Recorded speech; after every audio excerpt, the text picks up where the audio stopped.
El Salvador, the smallest country in Central America, is a land that many overlook on the map, yet its story is as dramatic and powerful as any nation's on Earth. It stretches along the Pacific coast, surrounded by Guatemala, Honduras, and endless ocean waves.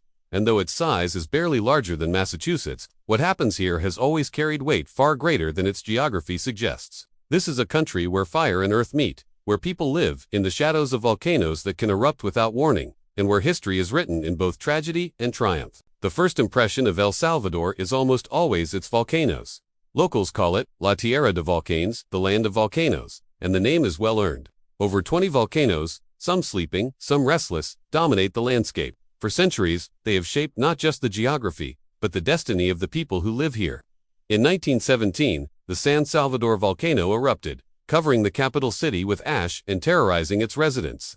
People fled in chaos as molten rivers threatened to devour homes. And yet, instead of abandoning their land, Salvadorans rebuilt the city, right at the foot of the giant that had just tried to destroy them. It was not the first time, and not the last. The Izalco volcano, for nearly 2 centuries, erupted so consistently that sailors crossing the Pacific called it the lighthouse of the Pacific.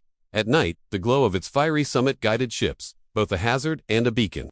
Travelers today hike its black slopes, feeling the heat that still rises from its core, a reminder that the earth beneath El Salvador never truly sleeps. But the story of El Salvador begins long before colonial times, in the days when the Pipil and Maya civilizations ruled the land. These were people who lived close to the earth, building villages, farming maize, and worshipping gods of rain and fire. One of the most extraordinary discoveries in the country, and indeed in the whole of the Americas, is Joya de Cerén, often called the Pompeii of the New World. In the year 600 AD, a volcanic eruption buried this small farming village in ash. The villagers fled, but what they left behind was a perfect snapshot of life 14 centuries ago. Archaeologists found homes, food stores, cooking pots with beans still inside, and fields of corn preserved exactly as they were. Unlike the great ruins of pyramids and palaces, Joya de shows ordinary life, the kind of history that usually disappears. It is shocking, humbling, and profoundly moving to walk through these ruins, to see how much of human life remains unchanged, and how fragile it can be when the earth itself turns violent. When the Spanish conquistadors arrived in the 16th century, they found a people who would not bow easily. The Pipil warriors, led by chiefs like Atlacatl, fought with courage against steel swords and mounted horses. Their resistance became legend, but the Spanish had the weapons, the disease, and the relentless hunger for land. El Salvador was soon absorbed into the Spanish Empire, and its fertile volcanic soil turned into wealth for the crown. Indigo dye, extracted from plants grown here, became so valuable in Europe that it was called blue gold. Indigenous people were forced into grueling labor to produce it, their lives and freedom crushed under colonial systems. Independence from Spain came in 1821, but independence did not bring justice. Power remained in the hands of a tiny elite of wealthy landowners. Coffee replaced indigo as the cash crop, and vast plantations dominated the landscape. A handful of families grew rich, while the majority of Salvadorans lived in poverty, working as peasants or laborers on land they would never own. Inequality was written into the fabric of the nation. It is this inequality that fueled rebellions, uprisings, and, eventually, a devastating civil war. One of the darkest and most shocking chapters came in 1932, during what is remembered as La Matanza, the massacre. Indigenous peasants, led by a revolutionary named Farabundo, rose up against the government, demanding land reform and dignity. The uprising was crushed with unspeakable brutality. In just a few weeks, as many as 30,000 people were slaughtered by the military. Villages were destroyed, indigenous traditions suppressed, and a whole generation was silenced. The trauma of La Matanza lived on for decades, shaping Salvadoran identity with scars that never fully healed. The 20th century continued with political repression, military dictatorships, and the suffocating grip of inequality. By the late 1970s, the country was boiling over. Outrage at corruption, poverty, and injustice ignited into a brutal civil war that lasted from 1979 to 1992.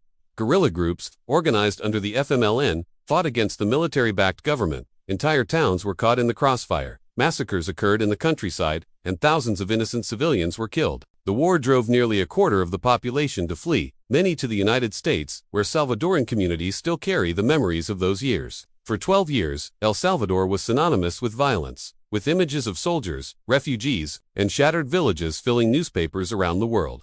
When peace accords were finally signed in 1992, the country emerged exhausted, scarred, but alive. The years after the war brought new struggles. Poverty and lack of opportunity gave rise to gangs, particularly MS-13 and Barrio 18, organizations born in Los Angeles, but rooted deeply in Salvadoran neighborhoods when deported migrants carried them back. These gangs terrorized communities with violence, extortion, and fear, making El Salvador one of the most dangerous countries in the world in the early 2000s. Families lived in constant tension. Young men were pulled into gangs, and entire neighborhoods became no-go zones. The international image of El Salvador became one of violence, danger, and despair. And yet, once again, Salvadorans endured. In recent years, under controversial but transformative leadership, the government has cracked down harshly on gangs, filling prisons and reclaiming control of one's lawless areas. Streets once abandoned to violence are slowly becoming safer, though human rights organizations question the cost. For ordinary Salvadorans, the change feels like a rebirth, a shocking turnaround in a country that seemed trapped in an endless cycle of violence. Despite the turmoil, El Salvador remains a country of extraordinary beauty and attraction. Its Pacific coast is a surfer's paradise, with waves that draw athletes from around the world. Places like El Tunco and El Sunzel are names whispered with excitement in surfing communities, where sunsets paint the sky orange and the ocean roars against volcanic black sand beaches. Just inland, the Ruta de las Flores, the Route of Flowers, winds through colonial towns, coffee plantations, and mountain landscapes. Here, festivals bloom with color, murals tell stories of resistance and hope, and coffee farmers welcome visitors with cups of some of the world's richest brews. The capital, San Salvador, pulses with life. Its markets burst with the smell of pupusas, the national dish made of corn, tortillas, stuffed with beans, cheese, or pork, served with tangy cortado cabbage slaw. Music fills the air, traffic clogs the streets, and skyscrapers rise beside colonial churches, a city both modern and ancient at once. At night, the skyline glows under the watchful silhouette of the San Salvador volcano. Perhaps the most shocking attraction is the massive crater at the top of the San Salvador volcano. Visitors hike to its rim and peer into the deep, green bowl, a reminder that the entire city below exists in the shadow of potential destruction. Another wonder is Lake Coit Peak, a shimmering blue crater lake where volcanic fury once exploded, now a serene paradise of water sports and quiet resorts. Culture in El Salvador is alive with resilience. Despite centuries of suppression, indigenous traditions survive in music, festivals, and crafts. The Lenca and Pipil heritage is echoed in vibrant textiles, dances, and ancient legends told around family gatherings. Catholic processions fill the streets during Holy Week, while modern music and urban art pulse in the cities. Salvadorans abroad send back remittances that keep the economy afloat, a reminder of how interconnected the global Salvadoran family has become. And then, there are the shocks that outsiders never expect. El Salvador, the country once infamous for violence, is now the first in the world to adopt Bitcoin as legal tender. In 2021, the government announced that the cryptocurrency would be official currency alongside the US dollar. It stunned the world, made headlines everywhere, and turned this small Central American country into a global experiment in digital finance. Some hail it as visionary, others as reckless, but it fits El Salvador's history of taking risks, of living on the edge between disaster and innovation. What makes El Salvador so captivating is not just its history or its attractions, but its people. Salvadorans are known for their warmth, their humor, and above all, their resilience. They have faced earthquakes, eruptions, massacres, and wars. And yet they rebuild, they endure, and they find joy, even in hardship. A Salvadoran family will share their pupusas with you, even if they have little to spare. They will invite you into their celebrations, their music, their laughter.